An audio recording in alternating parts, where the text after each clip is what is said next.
ఎవరు మీరు? ఎక్కడ పుట్టారు? ఎవరిని పూజ చేసుకోవాలి? ఎవరిని కొలుచుకోవాలి? ఎవరిని కొలుచుకుంటే మీ జీవ అస్తిత్వమునకు సంబంధించినటువంటి పుణ్యం పురుషార్థం మీకు సిద్ధిస్తుందో మన వేదాలలో, మన పురాణాలలో, మన ఋషులు, మన గురువులు చెప్పిపోయినరు మనకు.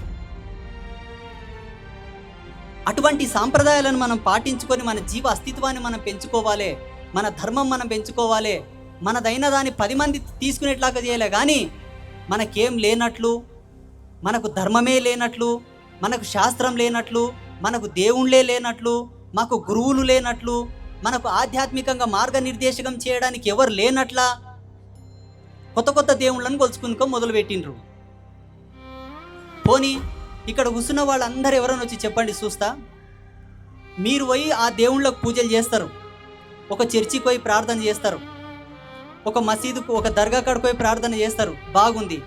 వాళ్ళు ఎవరన్నా వచ్చి మన దేవుళ్ళకు మొక్కుతారా?